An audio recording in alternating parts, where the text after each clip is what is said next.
अस्सलाम वालेकुम जी, क्या हाल हैं आपके। आई होप आप सब ठीक होंगे। और आज हम हिस्ट्री ऑफ यूएसए के अंदर एक इम्पॉर्टेंट टॉपिक डिस्कस करेंगे और ये टॉपिक है न्यू डील। न्यू डील और अल्फ़ाबेटिक डील भी हम इसको बोल सकते हैं। इसके दोनों नाम हैं। अगर क्वेश्चन में वो अल्फ़ाबेटिक डील कह देता है तो आपको कंफ्यूज नहीं होना, उसका भी यही मतलब है।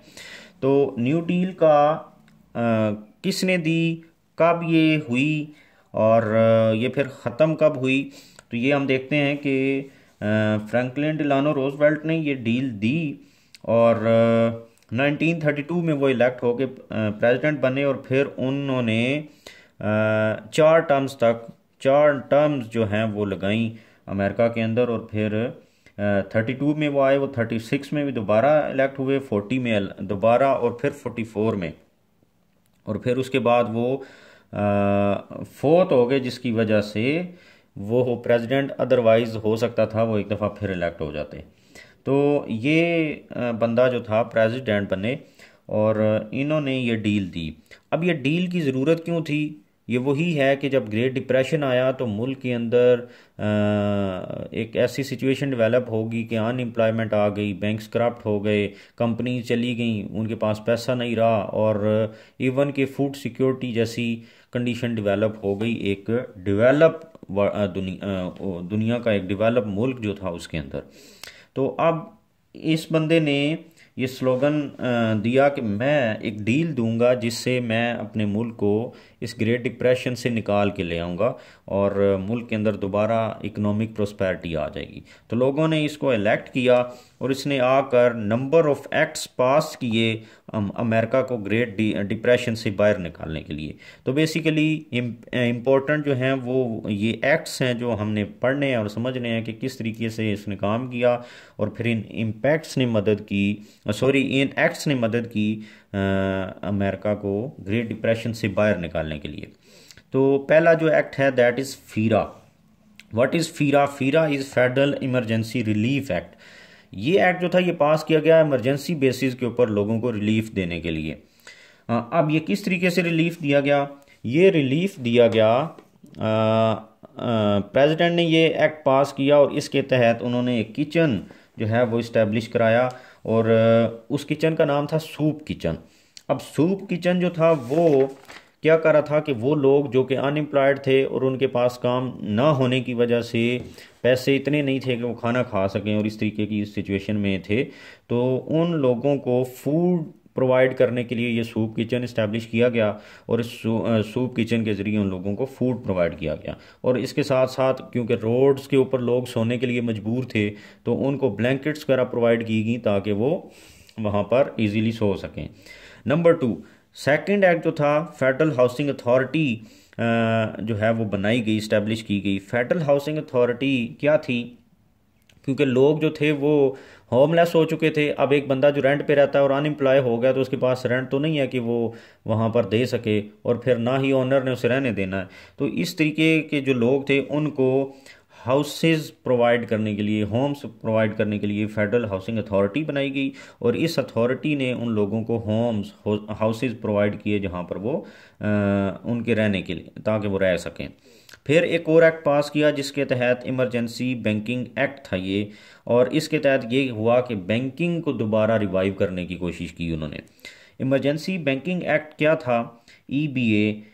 हुआ ये कि क्योंकि बैंक्स जो थे वो मैंने आपको बताया था प्रीवियस लेक्चर के अंदर कि बैंक्स जो थे वो भी कुछ हद तक उन्होंने, ऐसे बैंक्स थे ऑलमोस्ट 40% बैंक्स ऐसे थे जिन्होंने अपनी ओरिजिनल वैल्यू से ज़्यादा शेयर्स फ्लोट किए हुए थे। और बाद में जब स्पेकुलेशंस क्रिएट हुई तो उन बैंक्स के पास इतना पैसा नहीं था कि जो वो लोग जिनको उन्होंने अपने शेयर्स बेचे हुए थे वो उनको उनका पैसा रिटर्न बैक कर सकें, जिसकी वजह से मुल्क की जो बैंकिंग निज़ाम सिस्टम था वो बिल्कुल फेल हो गया। अब इमरजेंसी बैंकिंग एक्ट के ज़रिए उन्होंने क्या किया, गवर्नमेंट ने ये किया कि बैंकिंग हॉलीडे सबसे पहले मनाया। बैंकिंग हॉलीडे के ज़रिए सारे बैंक्स को बंद कर दिया और फिर बैंक्स अप्रेजल किया। बैंक्स अप्रेजल किस लिए किया गया? ताकि चेक किया जाए कि कौन कौन से बैंक्स जो हैं वो उन्होंने प्रॉब्लम क्रिएट किया है इस टाइम के अंदर, जिसकी वजह से बैंकिंग सिस्टम फेल हुआ है। तो जब उन्होंने अप्रेजल किया, इन्वेस्टिगेशन की, तो पता चला कि 60% ऑफ द बैंक्स जो थे वो अकॉर्डिंग टू रूल्स रेगुलेशंस काम कर रहे थे, जबकि 40% जो थे वो उन्होंने प्रॉब्लम क्रिएट किया। अब वो जो 40% बैंक्स थे उनको उन्होंने बंद ही कर दिया, बैन करा दिया हुकूमत ने। और उसके बाद ये जो 60% थे बैंक्स, इनको अलाउ किया कि वो काम करें मार्केट के अंदर। अब मसला यही था, मसला जो मेन था वो ये था कि लोगों का ट्रस्ट ही नहीं रहा बैंक्स के ऊपर, क्योंकि बैंक्स जो थे वो उनके साथ उन्होंने दो नंबरी की, उनसे पैसा लिया, शेयर्स बेचे और बाद में उनको रिटर्न बैक नहीं कर सके। तो इस ट्रस्ट को दोबारा डेवलप करने के लिए हुकूमत ने ये किया कि उन्होंने अंडर फेडरल ट्रेजरी उन बैंक्स को जो है वो इस्टेब्लिश कराया, दोबारा उनको काम करने। मतलब क्या हुआ कि फेडरल ट्रेजरी के अंडर जब उन्होंने उनको ओपन कराया तो उससे ये हुआ कि हुकूमत जो है, government would be responsible if any problem creates. तो कोई भी प्रॉब्लम अगर आएगी तो अब बैंक जो है उनकी ज़िम्मेदारी कौन ले रहा है? हुकूमत ले रही है। तो उससे क्या हुआ, लोगों का ट्रस्ट जो था वो डेवलप हुआ और दोबारा उन्होंने बैंकों के अंदर पैसा अपना डिपॉजिट कराना शुरू किया। अब उसके बाद है सिक्योरिटीज़ एक्ट। सिक्योरिटीज़ एक्ट क्या था कि ये वही चीज़ें थी कि इस एक्ट के तहत ना जो स्टॉक एक्सचेंज थी उसके अंदर लोगों को बाउंड किया, कंपनीज को बाउंड किया कि they are not suppose to float shares more than their original worth, actual worth, कि वो अपनी एक्चुअल वैल्यू से ज़्यादा कंपनीज जो हैं वो शेयर्स फ्लोट नहीं करेंगी, और उनको बाउंड किया इस बात के लिए।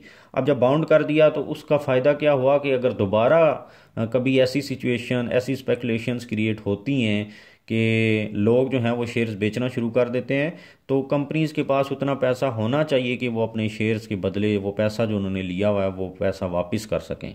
तो ये था सिक्योरिटीज़ एक्ट। इसी तरीके से उसने पास किया एक national industrial recovery act. National industrial recovery act था इंडस्ट्री को दोबारा रिवाइव कराने के लिए, उसको रिकवर करने के लिए। तो इसके तहत उन्होंने वर्कर यूनियंस बनवाई, क्योंकि जब हालात ख़राब थे मुल्क के अंदर तो उस वक्त जो ऑनर्स थे और वर्कर्स थे उनके दरमियान ट्रस्ट नहीं रहा। वर्कर्स ने अब्यूज़ किया, मिस यूज़ किया उनको, सॉरी ऑनर्स ने अब्यूज़ किया वर्कर्स को और उनको लो वेजेस के ऊपर काम करवाते रहे। अब जब वर्कर यूनियंस बनवा दी तो वर्कर यूनियंस से ये हुआ कि एक बैलेंस रिलेशन डेवलप हो गया वर्कर्स और ऑनर्स के दरमियान, जिसकी वजह से उनकी डिमांड, जो वर्कर्स थे उनकी डिमांड्स भी पूरी हुई और एक बैलेंस रिलेशन के अंदर रहते हुए वो दोनों ने अपना अपना काम किया। फिर नंबर 6 पे एग्रीकल्चरल एडजस्टमेंट एक्ट पास किया। Agricultural adjustment act triple A के तहत क्या किया उसने उसने ये किया कि जो एग्रीकल्चर के अंदर काम करने वाले थे, फॉर एग्जांपल फार्मर्स थे साउथ के, तो उनको एक्सेस दी गवर्नमेंट तक। इससे पहले क्योंकि मुल्क जो था नॉर्थ और साउथ में डिवाइड था, तो साउथ में से फिर उधर से ये हुआ कि सिविल वार के बाद, सिविल राइट्स जो मूवमेंट थी उसके बाद लोग जो थे वो आ गए उधर से साउथ से नॉर्थ की तरफ। तो वहाँ पर जो एग्रीकल्चर के अंदर तो यही स्लेव्स काम करते थे ना। ये जब स्लेवरी ख़त्म हो गई तो साउथ को जो एग्रीकल्चर था उसको बड़ा सेट बैक हुआ। तो अब उनको सपोर्ट करने के लिए एक तो उनको फंड्स प्रोवाइड किए और फिर उनकी प्रॉब्लम्स जो थी वो भी रिजॉल्व करने की कोशिश की, और साथ ही साथ उनको एग्रीकल्चर करने के लिए ज़मीन को यूज़ करने के डिफरेंट टेक्निक्स बताई, क्योंकि उन्होंने उससे पहले अब्यूज़ किया, ज़मीन को मिस यूज़ किया, जिसकी वजह से डस्ट बाउल आ गया कंट्री के अंदर। तो डिफरेंट टेक्निक्स भी उनको सिखाई गई ताकि एग्रीकल्चर जो है वो प्रमोट हो सके।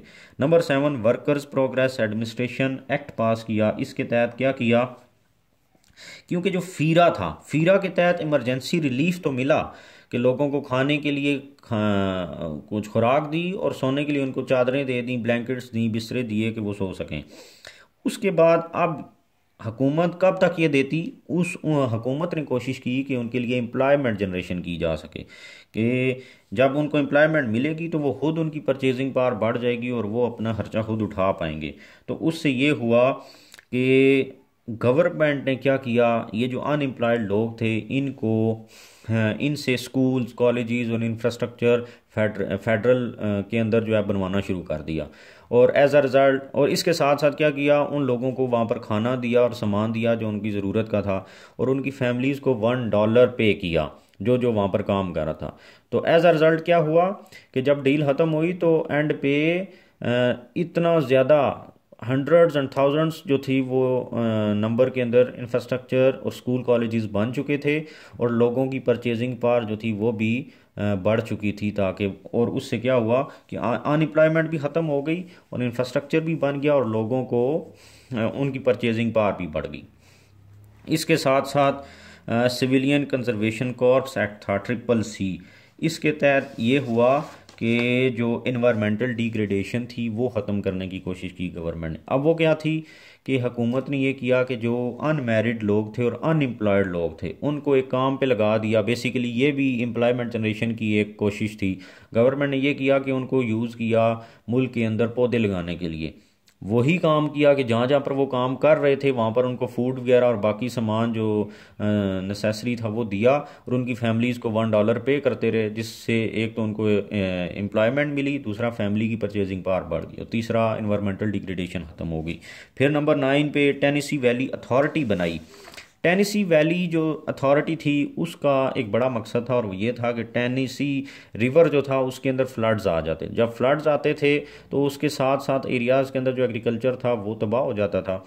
अब इसको ख़त्म करने के लिए, फ्लड से बचने के लिए गवर्नमेंट व्हाट डिड इट, तो उसने ये किया कि टेनेसी रिवर के साथ साथ डैम्स बनवाना शुरू कर दिए, और फार्मूला वही रखा, लोगों की फैमिलीज़ को $1 पे किया और उनको फूड फ्री में दिया, और वो डैम्स बनाते गए। और इससे फ़ायदा ये हुआ कि डैम्स बन गए, एक तो चीप एनर्जी उन डैम से बनाई, फ्लड्स कंट्रोल हुए, और एग्रीकल्चर जो था वो जो है वो बहुत ज़्यादा मतलब बढ़ा। तो अब सवाल ये है कि जब ये सब कुछ हुकूमत कर रही थी तो ये पैसा कहाँ से आ रहा था, और कोई और भी तो ये काम कर सकता था जो इसने किए। तो वो ये है कि ये पैसा जो है ना, फर्स्ट टाइम अमेरिका ने लोन लिया उस वक्त दुनिया से जहाँ से भी उनको मिला, लोन्स लिए, और उन लोन्स को यूज़ करते हुए ये सारे काम हुकूमत ने किए।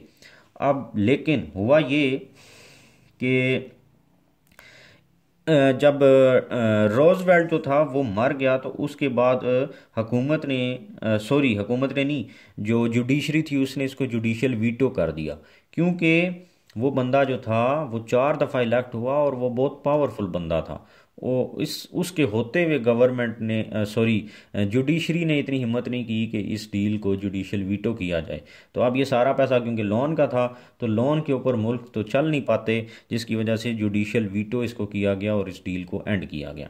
तो ये थी हमारा आज का लेक्चर, न्यू डील और अल्फ़ाबेटिक डील। आई होप मैंने बहुत सारे एक्ट्स भी बता दिए और आपको बता दिया कि ये कौन बंदा था और कैसे मुल्क जो है वो इस ग्रेट डिप्रेशन से बाहर आया। तो अगर आपको कहीं और से कोई और एक्ट इसके मिलते हैं तो आप वो भी इसमें ऐड कर लें, और ताकि आपका मज़ीद इसके अंदर डिटेल आ जाए। आई होप आपको समझ आ गई होगी। मैंने हर एंगल से समझाने की कोशिश की, और अगर आपको मेरा लेक्चर समझ आया है और पसंद आया तो मेरे चैनल को भी सब्सक्राइब कर दें और साथ शेयर भी कर दें। Thank you very much.